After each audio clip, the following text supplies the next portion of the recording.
Hey guys, so it's Tuesday, and this is usually my dance class day. So I said that I would do a questionnaire, answering whatever questions you wanted to answer, and I think I only got one question. So thank you all so much. Oh my god, I hit myself so hard.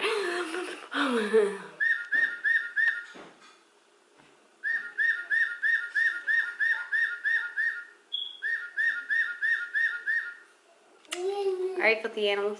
Peace. And a little stalker. Tiny stalker. Big stalker. Stalker for days. There's my neighbor. And as in all vlogs, people just talk. So we're on our way to dance class. First, we have to drop off. Cheers.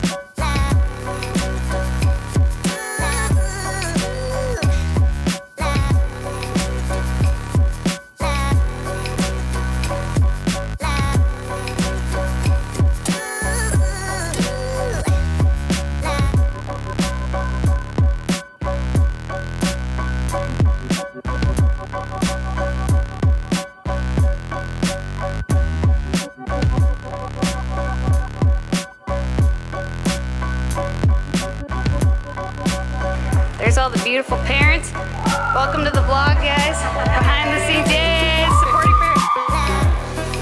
So I said, okay, I guess. Hey.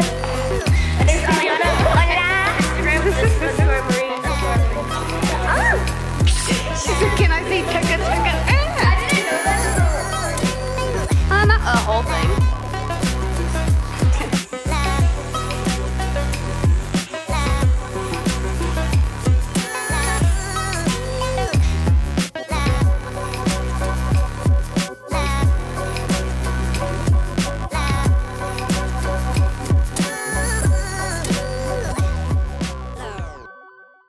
My name is Megan Van Dyke, and I'm 23 years young, about to be 24, April 8th. Yeah. Okay, so my name is Juan Valtierra, and I am currently 22 years old. My name is Curtis Bell, and I am 24 years old. I don't like saying years old because years of life. Years of life. So I can put that behind the moves. Oh, let's move this Popeye stuff. Let's move this Popeye stuff. No, I'll just leave that. Yeah, for real. Okay, so Megan.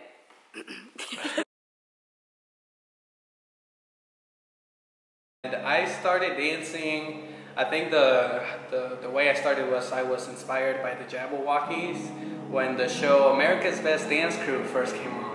I was like, man, like, that's cool. I might want to try doing something like that. And before that, I never pictured myself as a dancer.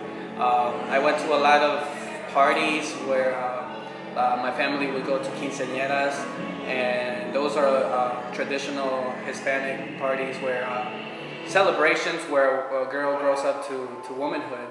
And we got invited to a lot of those. We had a lot of friends that had daughters, and they would always invite me to dance, but I was always so shy, so nervous. I felt like I couldn't dance, so I just never did it. Until the Jabberwockies showed up on TV. They started doing this hip-hop thing, dancing to the music, and I really liked the music and the movement that they were doing. So I started looking into it. I started looking up YouTube tutorials on how to like do tutting and was and ticking and all these different things to help me become better at dance. I'm sorry, that's a really long answer. No, that was... I don't know if anything necessarily inspired me to start. I danced around everywhere when I was a child. I think it was kind of apparent for my parents to put me into class. Like, we would literally be eating dinner and I'd be done and I would just start dancing around the table. Would you sit down? My mom was like, oh, she's fine, just let her dance. So I got put into class when I was 5. I officially started taking class when I was 5. I started with like ballet tap combo classes, like most little studio kids do. So I did ballet and tap for a little bit, and then I started doing jazz, And then when I was like 11, 12, I started going to conventions with my studio that I was dancing at, and that's where I started seeing all these other styles of dance. I'm like, what is hip hop? And like, that's kind of different. And I felt so stupid the first class I ever took. Like, I thought I was really cool, but looking back at it, I looked completely ridiculous. But just putting yourself out there and making yourself look ridiculous is normally how you're going to learn something cool. Keep that in mind. So I started going to more conventions where I was learning more styles. I was taking classes from different teachers, and I was like, I really like this. And then from starting with ballet and tap, my style completely evolved, and now contemporary and hip hop are my favorite styles. So it's like almost the reverse of what I started with, but all of those styles that I trained in evolved and transformed me into the dancer that I am now. So, and now I teach, and I have students of my own that I get to teach. That's so cool. Okay, so Michael Jackson. For me, it's very, like, just, you know, like, this is very comfortable for me. One, because it's loose, I can move around in it. And two, because it shows who I am as a person. Clothing that represents who you are. I think if you feel comfortable in something tighter, like, go ahead. If you feel something more loose, then go ahead and do that. But I think just as long as you're original, not really original, but being really yourself. Like, as long as you don't try to imitate somebody else, because that might not be who you are, that might not be your style.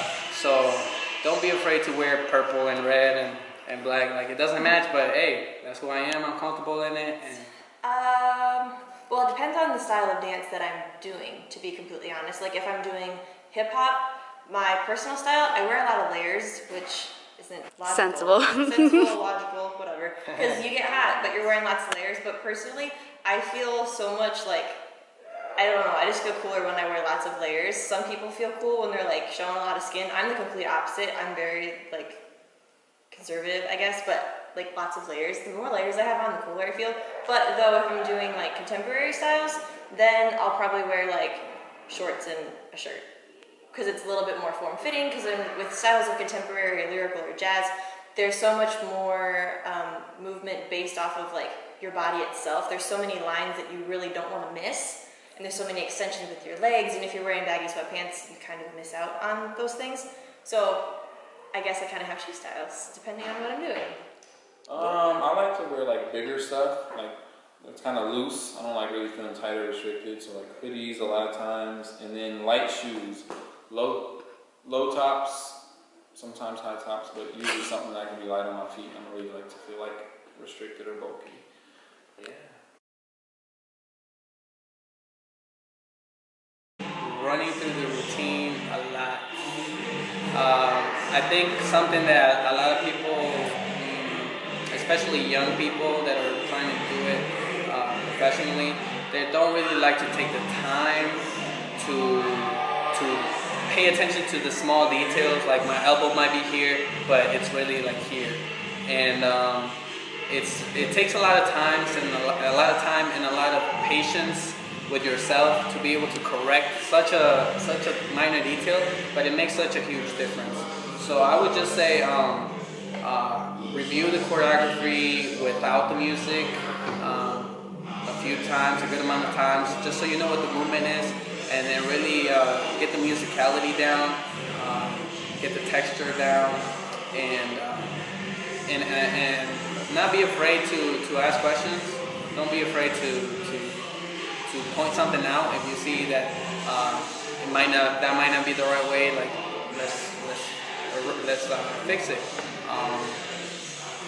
But for me personally, I would just say like just being patient with yourself and really paying attention to the small detail, which may be just levels, angles, lines, and faces even, you know. So really like preparing for a performance is knowing that, I know personally for me, I know that with my dance ability, I'm able to inspire people, I'm able to motivate people. So don't feel like it's just a dance routine, feel like it's in a way you're sharing life with others. So you want to make sure that you share a good quality of life, you know, when you're out here representing yourself and sharing with others. I don't know if that really answered the question, but I prepare for a performance. Well, I feel like there's a lot of steps and a lot of stages that go into preparing for a performance. But a big thing for me is visualization. Like if I literally just sit there and I have the headphones in, I have my eyes closed, and I visualize what I'm supposed to be doing with the timing of the music and how it's supposed to happen, it's comes so much easier for your body to do it when you actually do it if you visualize it and you can see it in your brain how it's supposed to happen. And I think I'm also a very visual learner, so like if I were to work with the choreographer and I videoed them doing the dance, it's so much easier for me after the fact to watch it back and be like, okay, they did this on that sound, this is on that beat, this is on that, and then I'll soak in what they did, and then I'll sit there and I'll visualize it in my brain, myself doing it, and then it happens. And along with that, obviously, you have to practice and practice and practice and practice and practice. But for me, I have to visualize everything first, and then it happens a lot easier. So when preparing like to perform. I try not to. I don't know. I try not to think too much about it. I kind of just mainly let the music like do what it needs to do and take control. So I'll either listen to music before the performance to kind of get me like in the mode, and then usually whenever the music starts the performance, I'm good. But yeah, I just try not to think too much. My first priority is to charge my battery. to charge what? My battery. I like to mostly put in colors. I like to play with colors. And sometimes, since I'm just learning right now, I want to go further in my photography and to work on more of a Photoshop high, you know, to be a professional in it. See, about photography and for the videography is like, just like you listen to a music and you get into it, oh man. And it gets you tear up sometimes, doesn't it? It's just like in photography and videography too. You get into it, you be like there, in that motion. And first part is to take a picture, you know, to learn how to use your camera. There's so much nowadays with that camera to learn, you know, ISO, exposure. That is the first part, but always keep in mind that a few weeks or days of time you will learn through it. Then the part where it comes, you really put your time in photography. Just be there all the time working, and people will be like, "Oh, is that your like hobby stuff? Like, what is that? How do you do it? Like, is that even a thing? A job or work? You know, I have people saying that to me, and every single time I tell them, you take my stuff, be a photographer. But it's not ego or pride of coming out of me. It's just that sometimes people just put you in a very that place, and you just want to bust out. But generally, it takes time for everything. You know, time to learn through dance, music. Time. It takes time for you to adapt to camera. And you see something really good, you take it with a phone. It can be taken with a camera. It can be taken with anything. You know, photographer. So, and for the video, that takes time too. You gotta listen to music, you gotta go.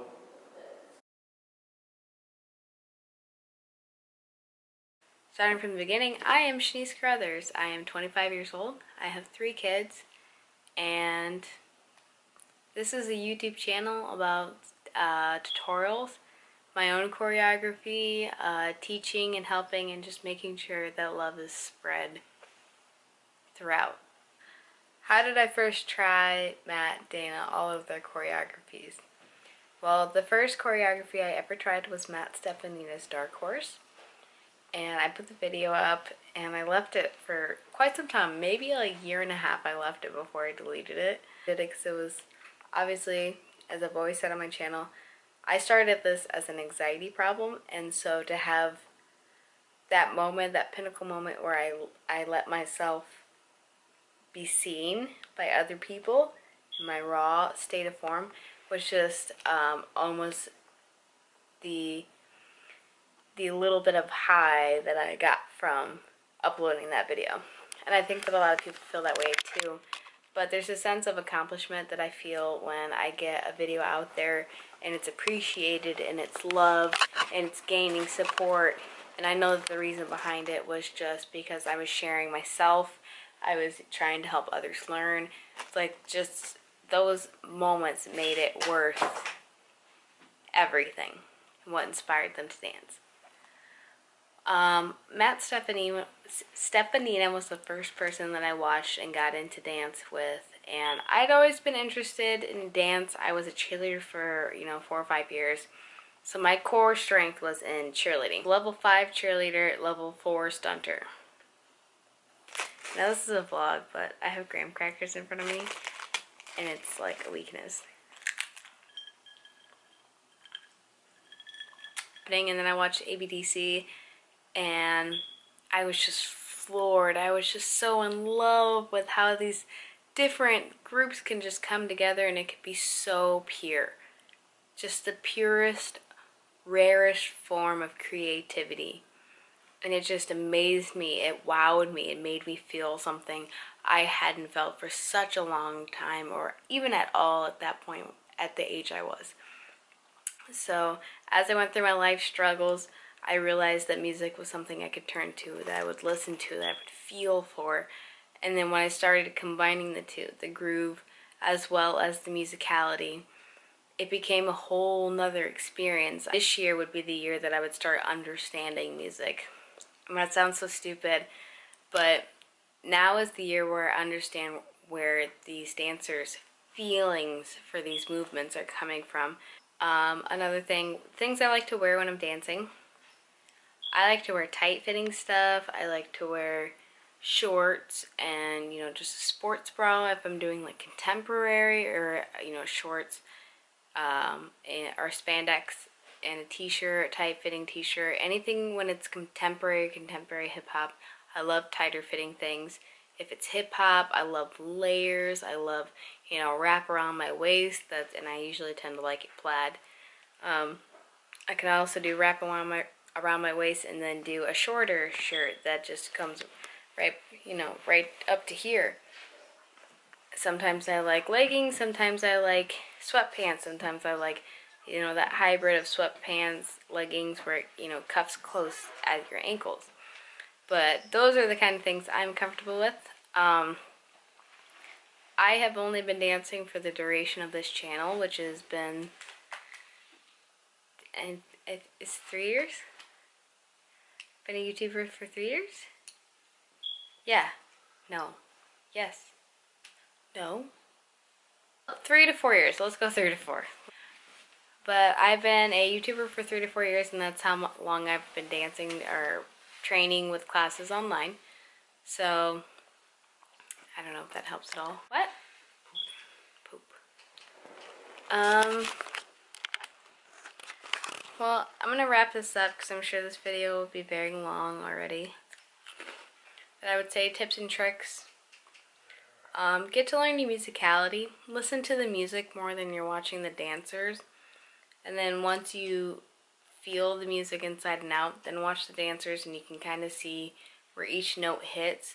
And then the music and the moves will make sense and why they did it at a certain spot, which will make more sense. Practice. I mean, even if you have done it for an hour straight and you're like, I got this, stop, take a break, do whatever, and then come back to it the next day and do that whole hour again. And then I would suggest maybe on the third day, that's when you really start to put your all into it. If you are looking into getting into dance, I would just say that embrace failing. Embrace feeling like a fool. Embrace feeling like a awkward giraffe walking or learning to walk. Like, just embrace the fact that you're learning and you're training and you're doing this to become a better you. And make that your inspiration and your motivation to keep going.